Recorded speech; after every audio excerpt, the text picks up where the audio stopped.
Bago pa nagkaroon ng kuryente, bago pa tayo natutong maghulma ng mga bakal para gawing mga trumpeta, bago pa tayo natutong batakin ng mga tanso para ikabit sa piano at gitara, ang pinakaunang instrumento ng musika ng sangkatauhan ay ang tambol. Ang pinaka-primitibo, ang pinaka-misteryoso, mula pa sa kauna-unang pagkakataon na natuklasan ng pinakaunang tao na sa kanyang paghampas ng isang piraso ng buto o kapirasong kahoy ay may nabuo siyang ritmo.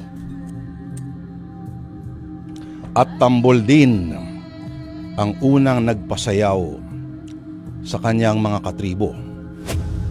At ang isa doon, malamang ang pangalan ay si Juan Furuganan.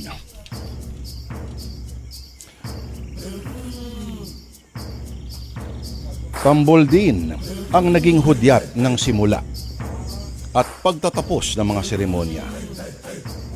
Tambol din ang nagpalusob ng mga hukbo sa giyera. At gaya rin ng tambol ang mga sinaunang pananalig sa pagtawag sa madilim na kapangyarihan ay hindi pa rin nakalimutan. Ito'y patuloy na umiiral sa maraming mga katutubong paniniwala sa buong planeta. Sa ating dula ngayong Biyernes ng Kababalaghan at Katatakutan, mga kapatid, tambol din ang gigising sa espiritong madilim. At ang kapangyarihang ito ang magbibigay buhay sa isang nakakikilabot na bagay. Mga kapatid, sa Sana Lord, sa araw na ito, si Ginoong Orly Aquino ang nagsulat ng ating kuwento na baka mamayang gabi baka maalala ninyo at bahira ng kilabot ang mga panaginip ninyo habang tahimik ang paligid, maliban lang sa kumakahol na aso. Kung alin ba ang mas masahol?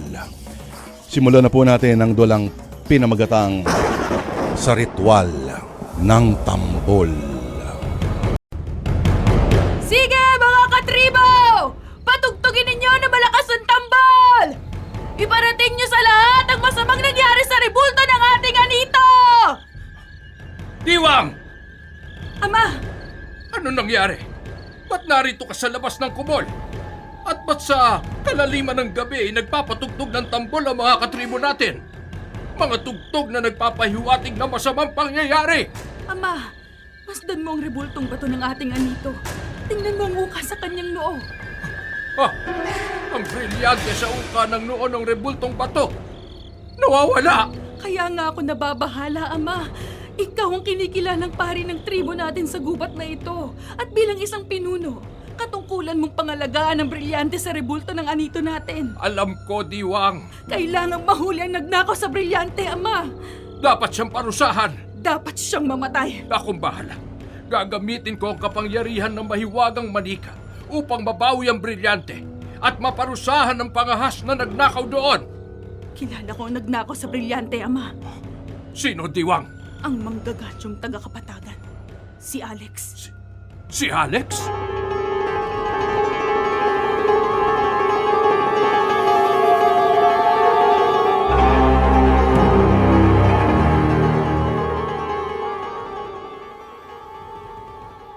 Alex, Ha? Lerma? ano bang nangyayari sa'yo? This oras na ng gabi, narito ka pa sa balkonahe. Parang napakalayo ng lipad ng isip mo. At nagulat ka pa sa paglapit ko. Nagtataka lang ako. Ano bang iniisip mo? At bakit nakatanaw ka sa bundok? Sa malayo? Naririnig mo ang tambol na nagmumula sa gubat? Dati na tayo nakakarinig ng tambol mula sa bundok. Pagpatungo rito sa Kapatagan ang igip ng hangin. Oo, pero Kakaiba ang tambol ng mga katutubo ngayong gabi. Parang nagbabadya ng panganib. Ay, kung ano-anong iniisip at inaalala mo eh. Pag uwi ko kanina, ipinaalam ko sa'yo na 1 linggo akong kinailangan manatili sa tribo ng mga katutubo sa bundok. Dahil nagkaroon ako ng mabigat na karamdaman doon habang ako'y nangangaso. Kaya nalaman ko ang kahulugan ng kanilang pagtambol. At ang pagkakaalam ko, ang mabilis na pagtambol ng mga katutubo ay nangangahulugan ng masamang nangyari at mangyayari. Ano man ang ibig sabihin ng tambol ng mga katutubo, ba't mo poproblemahin yun? Nakakatakot ang ibig sabihin ng tambol. Eh bakit ka naman matatakot? Lerma, Alex, magtapat ka nga sa akin. Asawa mo ako na dapat mong pagtapatan. May nagawa ka bang kasalanan sa mga katutubo?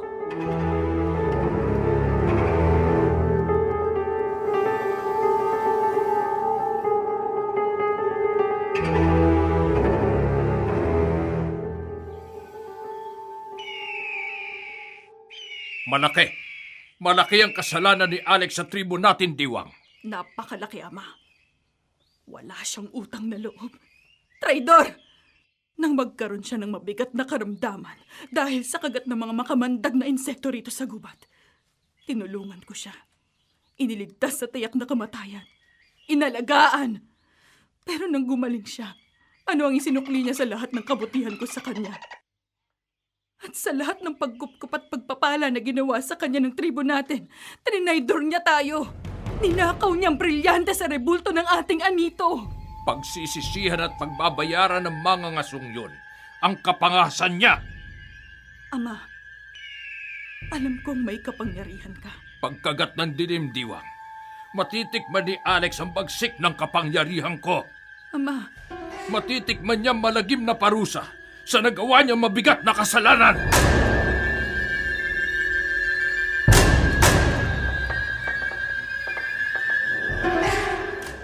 Makapangyarihan si Apo Purong. Lolo Bungko, makapangyarihan din po kayo. Magkaiba ang taglay naming karunungan at kapangyarihan, Nalo. Isang pari si Apo Purong na pinuno ng tribo natin at may makapangyarihang mahiwagang manika. Kapangyarihang lubhang mabagsik at malagim. Samantalang ako ay isa lamang manggagamot. Pero ipinagmamalaki ko po na naging lolo ko kayo dahil marami na po kayong natulungan. May mga may sakit din po na napagaling ninyo. Batid ko, Nalo, sa kapangyarihan ng mahiwagang manika na taglay ni Apo Purong, mapaparusahan niya ang nagnakaw sa brilyante ng ating anito, si Alex. Pero lolo, di po dapat maparusahan si Alex. Mabigat ang pagkakasalang nagawa ng mga ngasong yon. Mabait po siya. Isa siyang magnanakaw. Sa ilang araw po na pananatili ni Alex dito sa tribo natin sa gubat, alam ko po na hindi po siya magnanakaw. Huwag mo na siyang ipagtanggol, Apo. Naniniwala po kung hindi magagawa ni Alex ang ibinibintang sa kanya ni Diwang. Ang katribo natin ang dapat nating paniwalaan, hindi ang taga-kapatagan. Paano po kung wala nga talagang kasalanan si Alex? Nalo, Lolo Bungko, papayag ka po bang maparusahan ng isang walang kasalanan?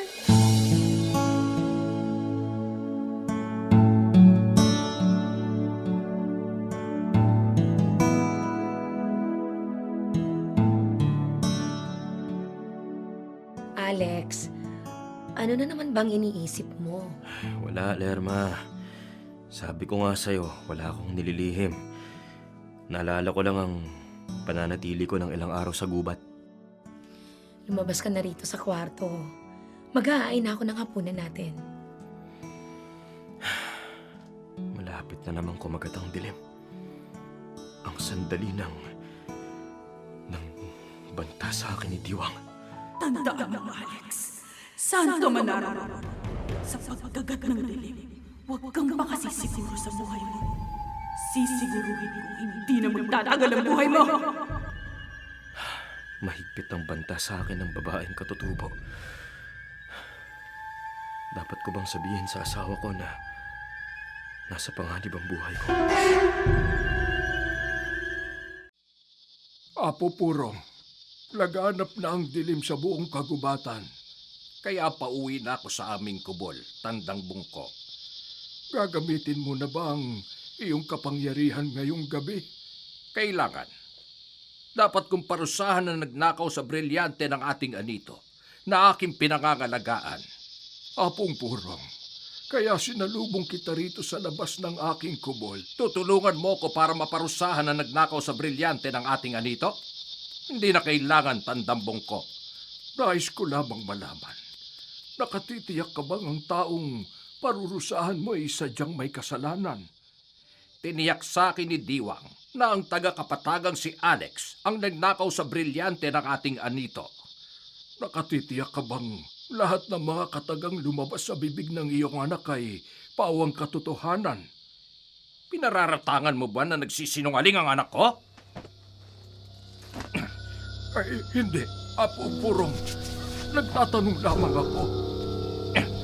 Huwag mong papanigan ang di natin katribo, Tandang Bungko. Huwag na huwag!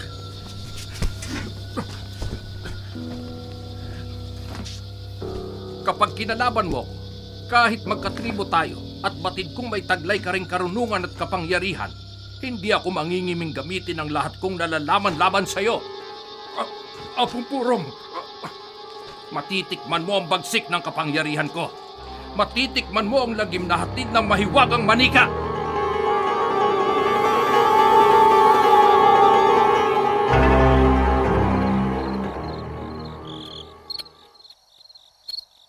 Akda magnanukba.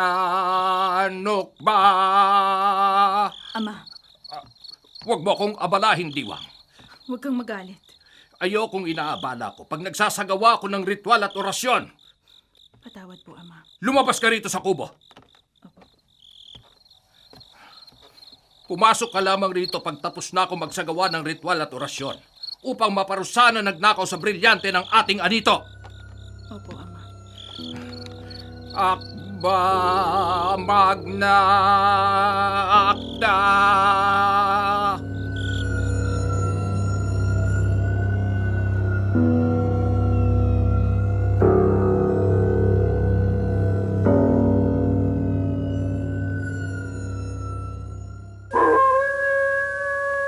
Hindi na ako makatulog kaya nakaupo lang ako rito sa sala. Umalulong pa ang aso sa kalsada. Buti na lang nakatulog na si Lerma sa kwarto. Kung nagkataong gising pa siya, malamang nervyusin na naman siya sa alulong ng aso. Ha? Bakit dahang-dahang bumubukas ang bintana? Ano itong unti-unting pumapasok sa bintana? Ha? Itim na manika? Malagim na gabi sa'yo. Itim na manika na gumagalaw at nagsasalita? Mamamatay ka. Papalapit sa akin ang buhay na manika. Mamamatay ka sa gabing ito. Hindi. Hindi totoo to. Totoo ang nasasaksihan at naririnig mo. Nananaginip lang ako. Hindi ka nananaginip, Alex. Kilala mo ako? Isa akong mahiwagang manika. Mahiwagang manika? Ako ang kumakatawan sa anito ng tribo ng mga katutubo sa gubat. Ba't ka narito? Itinatak sa utak ko ang pangalan at anyo mo ng kapangyarihan ng mahiwagang manika upang igawad sa iyo ang kaparusahan sa ginawa mong malaking kasalanan sa mga katutubo. Wala akong kasalanan sa mga katutubo. Ninakaw mo ang brilyante ng anito. Ano? Wala akong ninakaw. Nasaan ang brilyante, ha? Isauli mo sa akin bago ko igawad ang malagim mong kamatayan. Maniwala ka sa akin. Talagang wala akong kasalanan. Kapag hindi ka umamin, ipalalasap ko na sa'yo ang malagim mong kamatayan. Huwag. Huwag mo akong patayin. Isasauli ko na. Isasauli ko na ang brilyante ng anito. Nasaan ang brilyante, Alex? Sandali, kukunin ko. Bakit ka lalabas ng bahay? Para takasan kang impakto ka! Hindi mo ako mapapatay! Hindi ka makakatakas, Alex! Kahit saan ka magtago, susundan kita. Hindi mo matatakasan ang malagim mong kamatayan.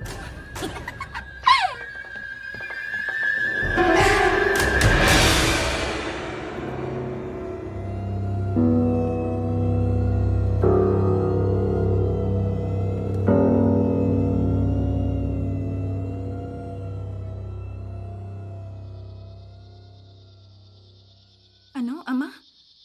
Mamamatay na si Alex? Mamamatay siya ngayong gabi, Diwang. Lubhang mabagsik ang kapangyarihan ng mahiwagang manika. Napatunayan mo na yon nung parusahan ko ang isang katribo natin na nagtangkang humalay sa'yo. Oo, Ama. Sa pamamagitan ng iyong kapangyarihan, nautusan mo ang isang mahiwagang manika na patayin ng katribo nating may malaking pagkakasala sa akin. Tulad ng malagim na sinapit ng katribo nating may maitim na kalooban, matitikman din ni Alex ang kanyang malagim na kamatayan sa mahiwagang manika. Ang nakakakilabot at makapangyarihang itim na manika.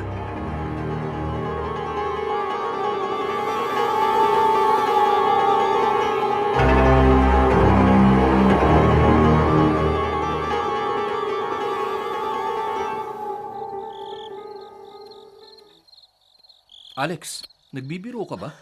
Hindi, Roy. Magkababata at magkalugar tayo.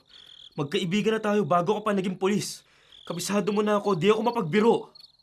Totoong may mahiwagang manika? Itim na manika na nakakakilabot, nakakagalaw, at nakapagsasalita na nagtangkang pumatay sa'yo? Totoo yun, Roy. Kaya nakita mo kung tumatakbo rito sa kalsada. At kaya pinara ko yung mobile na minamaneho mo habang nagpapatrolya ka. Totoo man yung sinasabi mo, huwag kang matakot. Nagbanta yung mahiwagang manika na yun na kahit saan ako magtago, susundan niya ako at papatayin. Walang mangyayari sa'yo. Akong bahala. Tatadtarin ko ng balang mahiwagang manika na yan.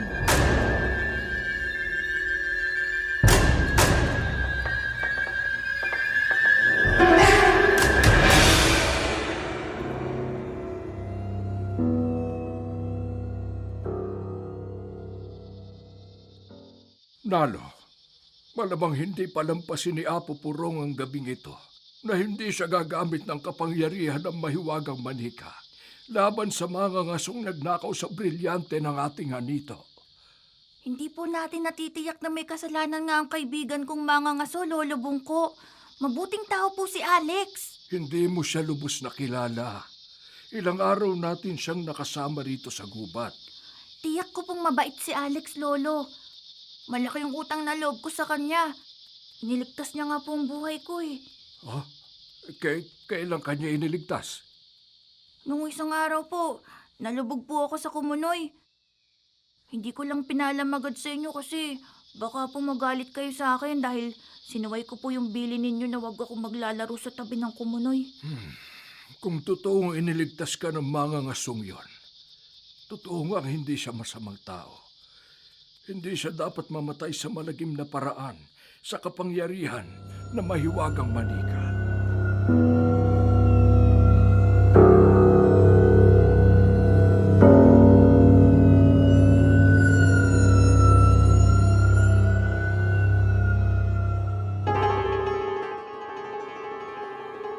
Hindi ako matatakasan ni Alex. Nakatatak sa utak ko ang kanyang anyo. Kaya matutungtong ko siya kahit saan man siya magtago. Yung bahay na yun sa hindi kalayuan, nararamdaman kong nasa loob ng bahay na yun ang mga ngaso. Dahan-dahan akong lalapit sa bahay na yun. At kapag nakita ko si Alex, susundin ko ang utos sa akin ng puno ng tribo. Papatayin ko ng mga ngaso. Papatayin ko siya!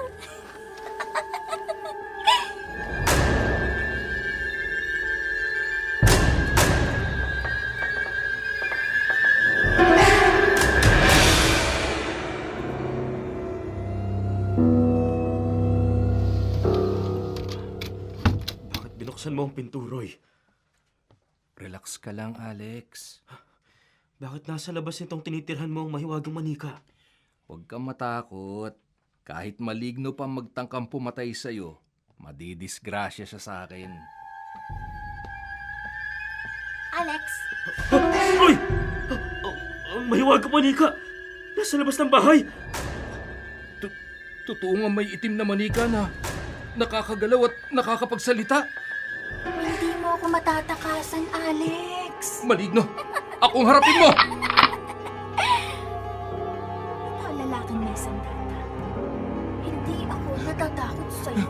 Galing ka man sa impyerno. Tatagtarin kita ng bala!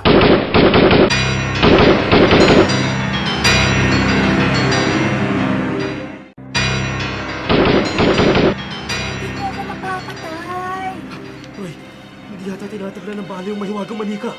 Tinatamaan siya ng bala, Alex. Pero hindi siya nabubuwal. Makapangyarihan yung itim na manika.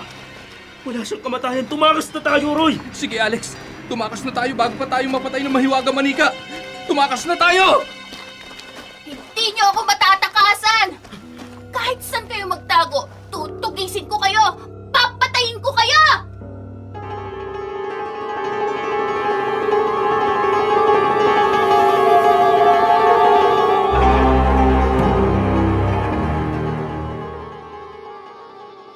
Ama, bakit ka napapailing?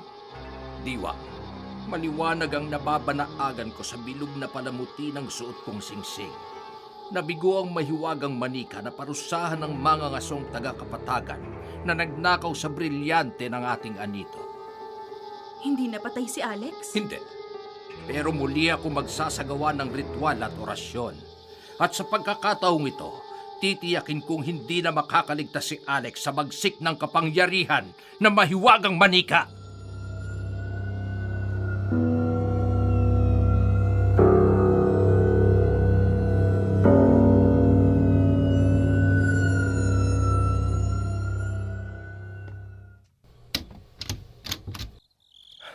Salamat walang masamang nangyari kay Lerma. Naihimbing pa rin sa kwarto ang asawa ko kahit naiwan ko siya rito sa bahay kanina.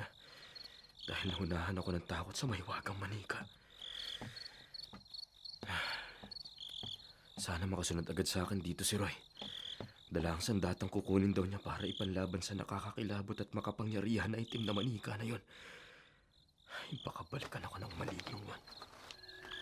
Ha? Parang may naglalakad sa labas ng bahay.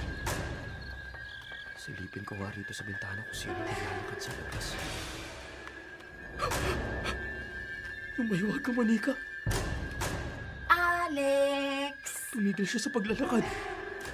Tumitig sa akin na nanlilisik ang mga mata. Mga matang namumulat, parang nagbabaga. Ano tong nararamdaman ko? Naninigas ang buong katawan ko at namamanhid. Hindi ako makakilos. Naparalisado ang buong katawan ko.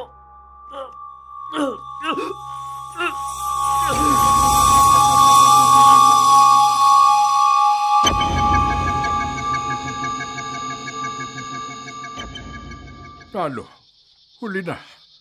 Hindi pa po, Lolo Bungko. Hindi ko na mahahadlangan si Apo Purong na gamitin ang taglay niyang kapangyarihan ng manika. Lolo, tulungan niyo po si Alex. Malamang na sa mga sandaling ito'y nagtagumpay na si Apong Purong na mapatay ang kaibigan mong mga ngaso. Nakasisiguro ba kayo, Lolo? Lubhang makapangyarihan ang manika, lalo sa mga taong may malaking pagkakasala. Paano kung hindi po nagkasala ang kaibigan ko, Lolo? Tatablan din po ba siya ng kapangyarihan ng manika? Nalo, Lolo Bungko, bilang pagtanaw ko po ng utang na loob sa pagkakaligtas ni Alex sa buhay ko, maaari niyo po bang iligtas siya sa kapangyarihan ng manika?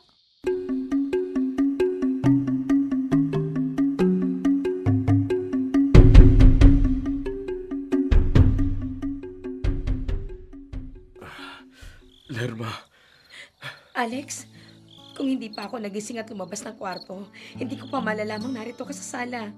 At nakakapagsalita ka nga, pero hindi makagalaw ang buong katawan mo. Alex, tulungan mo ko, Lerma. huwag kang mag-alala. Hindi ko alam kung napapano ka, pero hihingi ako ng tulong. Hindi ako papayag na hindi malunasan ang masamang nangyari sa'yo.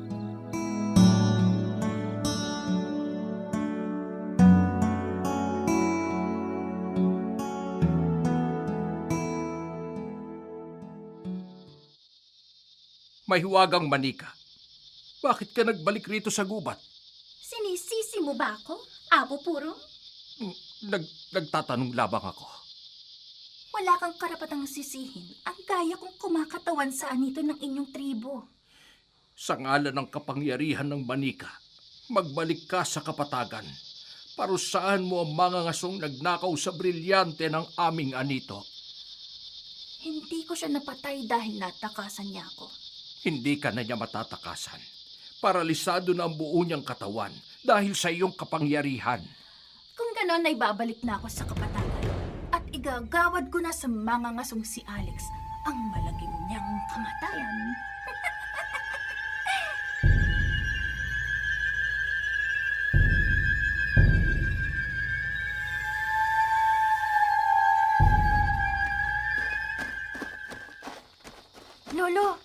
Lolo Bongko! Ba't ka humahangos, Nalo? Nanggaling po ako sa tabi ng kubol ni Nadiwang. Anong ginawa mo roon? Nagmatsyag po ako sa kanila ni Apo Purong. Hindi mo dapat ginawa yun. Kung namalayang kanila, malamang ay naparusahan ka. Lolo, nakita ko po nakausap ni Apo Purong ang mahiwagang manika. Ang mahiwagang manika? Opo, Ang itim na manika na kumakatawan sa ating anito? opo. Ayon po kay Apo Purong, dahil sa kapangyarihan ng manika, naparalisa ang buong katawan ni Alex, kaya madali na siyang mapapatay ng mahiwagang manika. Kung ganoon, buhay pa ang kaibigan mong mga ngaso.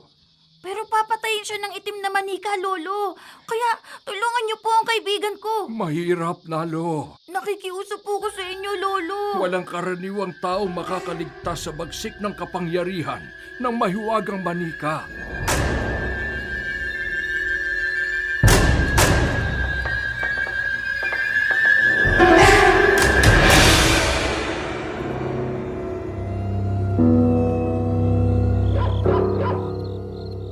Sa pamamagitan ng kapangyarihan ko, mabilis akong nakabalik dito sa kapatagan. Pero ang asong nasa tabi ng bahay ni na Alex, nakasasagabal siya sa paglapit ko sa tinitirahan ng mga ngaso. Uunahin kong patayin ang asong ito. Ngayong nasunggaban ko ng leeg ng aso, ay hihigupin ko ang lahat ng enerhiya ng katawan niya. Papatayin ko siya. Mamamatay ka, aso! Mamamatay ka!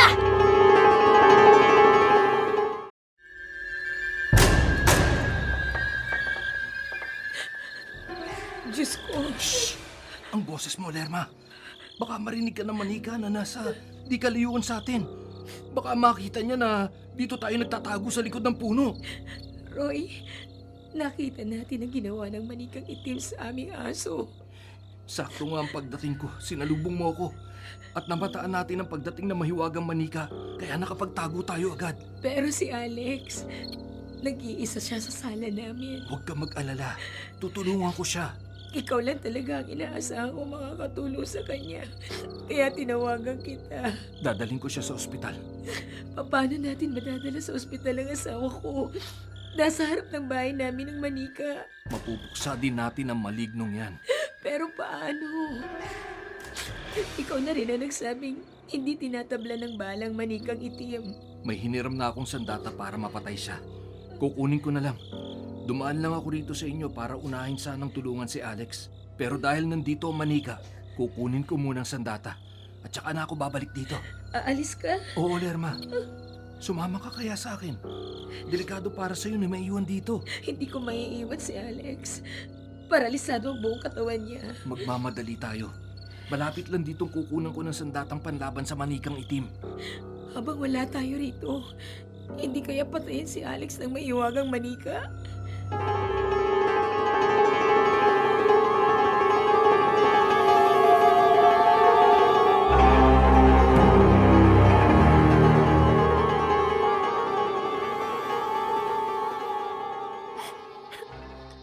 Oh, bakit ka umiiyak, Nalo? Lolo Bongko, naaawa po ako kay Alex. Kalimutan mo na ang mga ngasong yon. Naulila na po kasi ako sa mga magulang nung malunod sila sa dagat. Ang ama at ina ko. Kayo na lang po ang tangi kong kamag-anak na maaari kong mahingan ng tulong. Pero pinagkaitan niyo po ako ng tulong. Hindi naman sa ganoon, Nalo. Wala na po akong alam na ibang malalapitan para iligtas ang kaibigan ko. Nagkataon lamang na lubhang mapanganib ang tulong na hinihiling mo sa akin. Tumahan ka na dyan. Kahit mahirap at mapanganib, gagawa ako ng paraan para mailigtas ang kaibigan mong bangangaso. Salamat po, Lolo Bungko. Kokontrahin ko ang kapangyarihan ng manika. Ngunit ang ikaliligtas ng kaibigan mong mangangaso ay nakasalalay sa nilalaman ng kanyang kalooban. Lolo, Kung may pagkakasala siya, kahit ano pang gawin ko, walang makapagliligtas sa kanya sa malagim na kamatayan.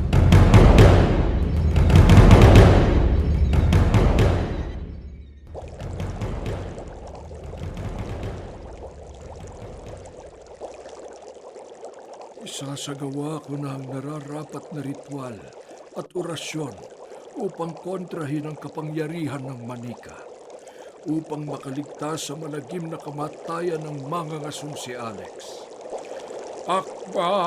Akbarum tukla!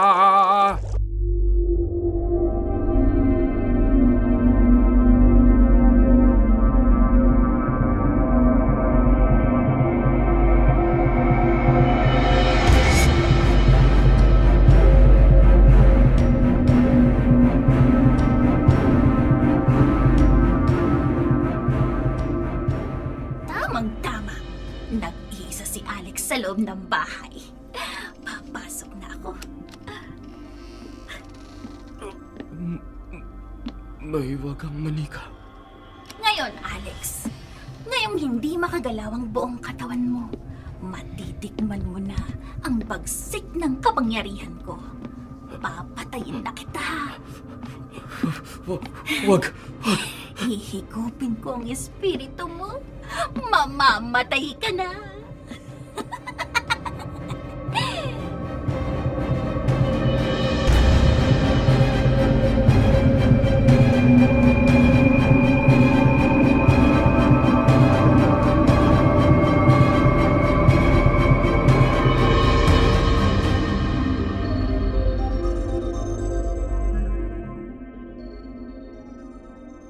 Lolo Bungko, bakit po tumigil yung pagkulo ng tubig sa kawa? Tapos na ang isinagawa kong ritual, Nalo. Kung ganon, ligtas na po ba si Alex? Makakaligtas siya kung wala siyang pagkakasala. Subalit kung totoo ang paratang ni Diwang na ang mangangasong yon na nagnakaw sa brilyante ng ating anito, malagim ang magiging kamatayan ni Alex sa kapangyarihan ng manika.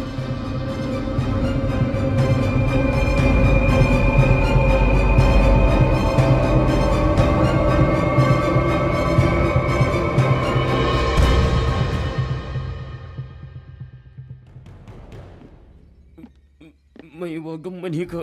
Maawa ka sa akin. Wag mo akong patayan. Hindi ko na patatagalin ang buhay mo, Alex. Hihigupin ko na ang espiritu mo. Papatayin na kita. Hindi! Manikang itim! Hindi ako papayag na mapatay mo ako! Paano nakakilos ka ng muli? Hindi ko alam kung anong misteryo ang nangyari sa akin. Pero ngayon nakakagalaw na uli ako.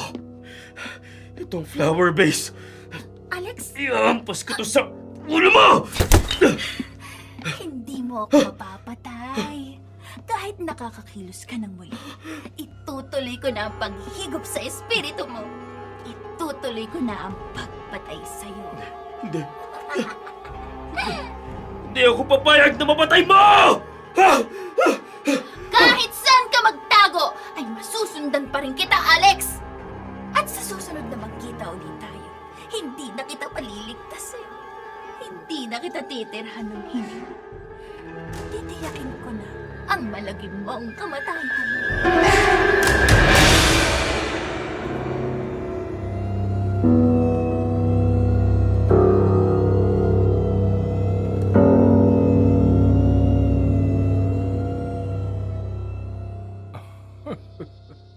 Lolo Bungko, bakit po kayo napapangiti? Nalo, tama ka. Malinis ang budhi ng kaibigan mong mangangaso. Ibig niyo pong sabihin, Oo, hindi maaari magkamali ang kutob ko. Ang mensahe ng hanging hatid ng kapangyarihan ng manika. Nakaligtas si Alex sa tiyak na kamatayan. sabi ko na po, Lolo hindi magnanakaw ang kaibigan ko. Kung hindi si Alex ang magnanakaw, sino? Sino ang nagnakaw sa brilyante ng ating anito?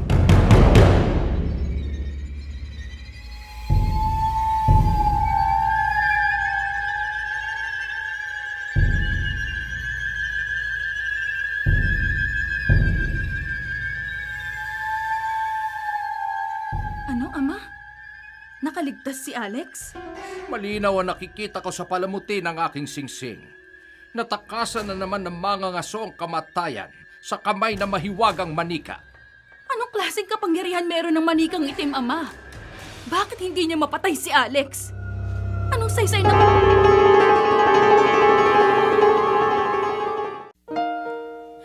Salamat nakaligtas ka, Alex. Nagakilos ka na uli at natakasan mo ang mahiwagang manika. Hindi pa rin tayo nakatitiyak na ligtas na ako, Lerma. Akala ko pa naman, hindi na kita makikitang buhay. Kaya humiwalay ako sa kaibigan mong pulis para mapuntahan ka. Sana nga'y makakuha si Roy ng sandatang kayang makapuksa sa manikang itim. Kung hindi ka lumabas ng bahay, talagang papasok ako doon upang iligtas ka. Kahit mapahamak pa ako sa manikang itim. Lerma, ako lang ang punteryang patayin ng manika. Ikaw lang? Sa paglitaw ng manikang itim at pagtatangka niya sa buhay ko, malaki ang paniniwala kong may kinalaman si Diwang. Sinong Diwang? Si Diwang ang babaeng katutubo sa gubat na nagkaroon ng simpatsya sa akin. Pero binaliwala ko. Anong sinasabi mo? Hindi mo pwedeng tugunan ang naging damdamin ko sa'yo? Hindi, Diwang. May asawa na ako sa kapatagan. Hindi ko maaating na pagtaksilan siya. Sinaktan mo ang puso ko. Dinaramdam ko, tinapat lang kita. Mahal ko ang asawa ko at hindi ko siya pwedeng ipagpalit sa iba. Tatapatin din kita, Alex. Unang kita ko pa lamang sa'yo habang nangangaso ka. Nagkaroon na ako ng pagtatangi sa'yo. Kaya sinadya ko painumin ka ng katas ng naiibang prutas na nakapagbigay sa'yo ng mabigat na karamdaman sa loob ng ilang araw. Kung ganun, hindi totoo sinabi mong nagkasakit ako dahil sa kagat ng makamandag na insekto? Tama ka. Sinadya ko lang nalinlangin ka upang manatili ka rito sa aming tribo sa gubat at tumanaw ka ng utang na loob sa akin dahil sa pagkunwaring pagtulong at pagliligtas ko sa'yo. Wala pala akong dapat ipagpasalamat sa pagpupup at pag-aalaga mo sa akin. Masama akong mabibigo, Alex. Masama akong mapapahiya. Kung hindi ka rin na magiging akin, mas gugustuhin ko pang mamatay ka! Ganon ang nangyari, Lerma. Si Diwang, ang galit sa akin ng babaeng katutubo na yun ang malamang na dahilan kaya may mahiwagang manika na nagtatangkang pumatay sa akin. Anong gagawin natin ngayon, Alex? Paano ka makakaiwas sa bagsik ng kapangyarihan ng mahiwagang manika?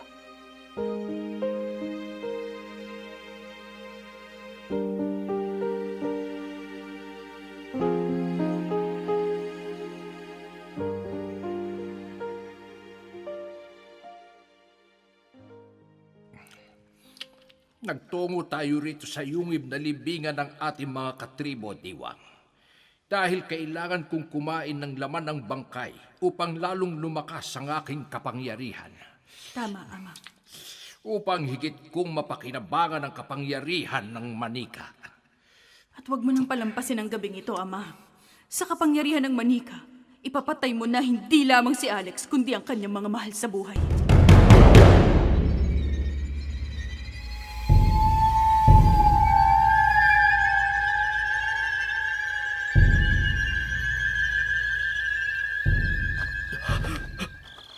Lerma, Alex, ba't biglang lalaki ang mga mata mo? habang nagtatago tayo rito sa likod ng puno at naghihintay sa kaibigan kong si Roy, May lumapit sa bahay natin. Tingnan mo. Manikang itim. Ang mahiwagang manika. Ah! Ay, salamat dumating na si Roy. Ah, buti dumating ka na, Roy. Nakahiram ako ng sandatang pupuksa sa mahiwagang manika, Alex. Flamethrower tong iharap ko sa manikang itim. Nasa di kalayuan sa atin ang manika. Ako na bahala sa kanya. Mamamatay kayo!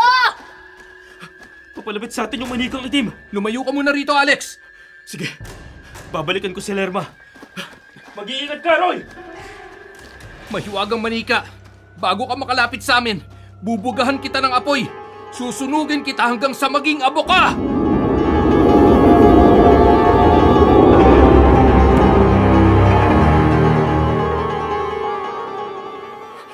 Lerma, nakita mo ba ang nakita ko? Oo, Alex. Hindi nasunog ang manikang itim na paulit-ulit binugahan ng apoy ni Roy. Nanganganib tayo. Tumakas na tayo rito. Hindi, tumakas ka na. Tutulungan ko ang kaibigan ko sa paglaban sa manikang yun. Pero paano mo siyang matutulungan? Alex, namamanhid ang buong katawan ko nang titigan ako ng nanlilisik na mga mata ng manikang itim! Nangyari rin sa kaibigan ko yung nangyari sa akin. Oh, Diyos ko. Naparilas na rin ang buong katawan niya matapos siyang titigan ng manikang itim. Alex, wala kang maitutulong kay Roy. Tumakas na tayo rito. Iligtas na natin ang buhay natin.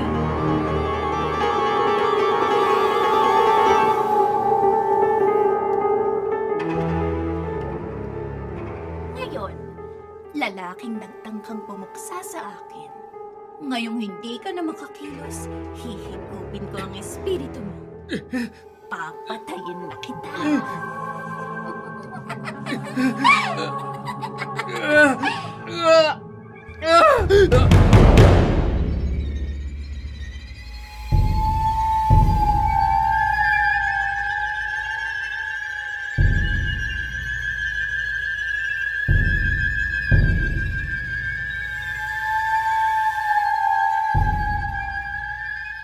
Diwang, Tandang bungko. nakita kong nanggaling ka sa iyungib na libingan ng ating tribo. Naroroon po ang aking ama. Kumakain ng laman ng bangkay upang lalong lumakas ang kanyang kapangyarihan at maparusahan ang nagnakaw ng brilyante ng ating anito, si Alex. Hindi magnanakaw ang mga ngasong yon, Diwang. Bakit ho ganyan ang tingin niyo sa akin? Nararamdaman kong hindi ka nagsasabi ng katotohanan. Ngunit tandang bungko. Magsabi ka ng totoo, Diwang. Sino ang totoong nagnakaw sa brilyante ng ating anito?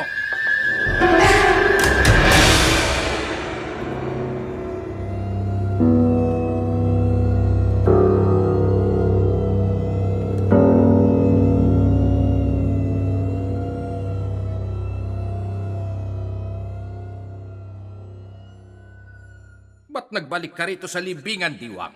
Ama, tapos ka nang kumain ng bangkay. Nakapagsagawa na ako ng ritual at orasyon sa pamamagitan ng kapangyarihan ng manika. Nagpahatid na ako ng lagim sa buong pamilya ng mga ngasong si Alex. Maaaring hindi maganap ang nais mong mangyari, Ama. Hindi makaliligtas sa malagim na kamatayan na nagnakaw sa brilyante ng ating anito. Pati ang buong pamilya niya. Kahit kontrahin pa ni Tandang Bungko ang kapangyarihan ng manika, Si Tandambong ko? may hilala ako, Ama. Kinakalaban ka ng matandang manggagamot na yon. Kung totoong kinakalaban ako ni Tandambong ko, maging siya'y makakatikim sa bagsik ng kapangyarihan ng manika. Ipinatawag mo raw ako, Apong Purong. Tandambong ko, ayon kay Diwang ay ikaw ang dahilan kaya nabigo ang kapangyarihan ng manika na maparusahan na nagnakaw sa brilyante ng ating anito. Hindi mabibigo ang kapangyarihan ng manika kung totoong nagkasala ang mga ngasong si Alex. Huwag mo akong kalabanin! Hindi kita kinakalaban, Apong Purong. Batid mong anumang sandali, maaari kong gamitin ang kapangyarihan ng manika laban sa'yo. Batid mo rin sa sariling kapangyarihan ng manika ang makapipigil sa lagim na hatid nito at maghahatid ng kamatayan sa nararapat parusahan. Binabalaan kita, Tandambong ko. Pag nagpatuloy ka sa paglaban sa akin, Bago sumikat ang araw bukas, isa sa atin ang mamamatay!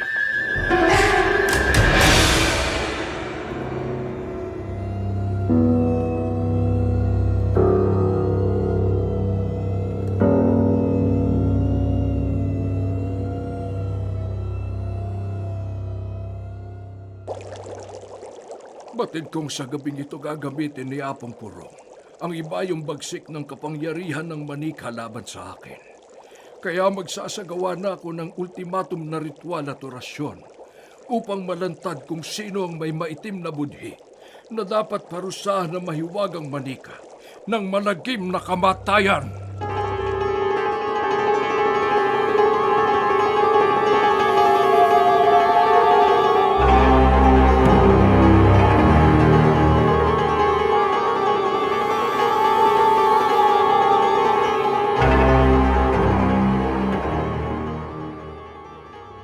Apo Purong!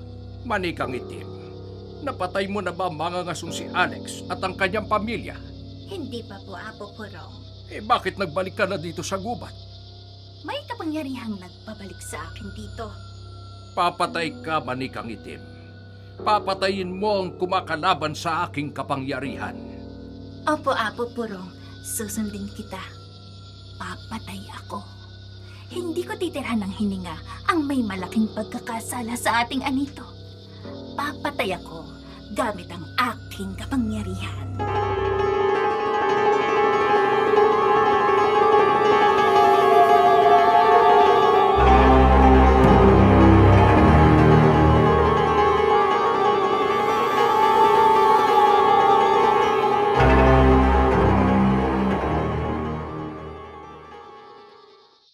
Diwang! Bakit mo ko tinitingnan ng matalim? Ha? Mahiwagang manika. Paralisado ng buong katawan mo. Bakit mo ginagawa sa akin ito? Hindi maaaring magkamali ang kapangyarihan ng manika. Ikaw ang tinuturo ng kalikasan. Ikaw ang nagnakaw sa brilyante ng ating anito. Kaya't mamamatay ka. Huwag, Manikang Itim. Huwag mo akong patayin.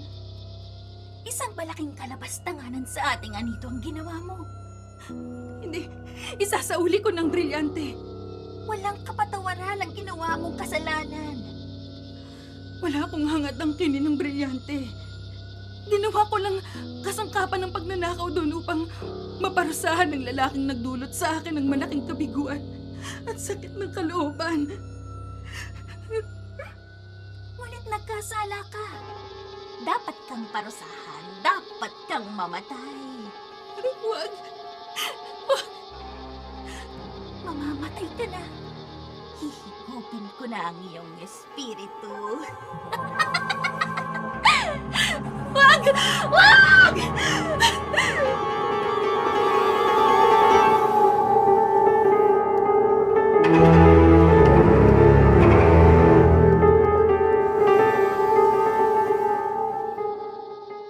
Mahiwagang Manika, bakit mo pinatay si Diwang? Iginawad ko lamang sa kanyang nararapat na kaparusahan sa ginawa niyang malaking kasalanan, Apo Purong. Ang iyong anak ang nagnakaw sa brilyante ng ating nito. Pagbabayaran mong pagpatay sa anak ko.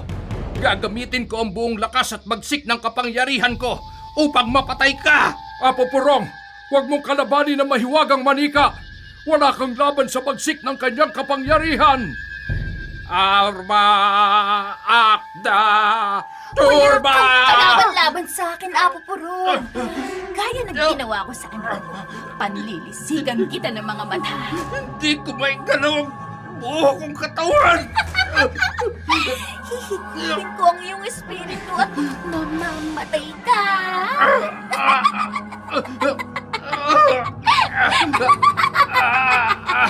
Wag! Mahiwagang Manika! Huwag mong patayin si Apo Purong! Arba! Akda! Burka!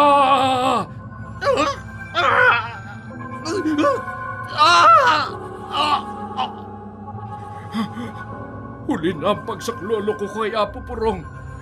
Patay na siya. At naglaho na ang mahiwagang Manika.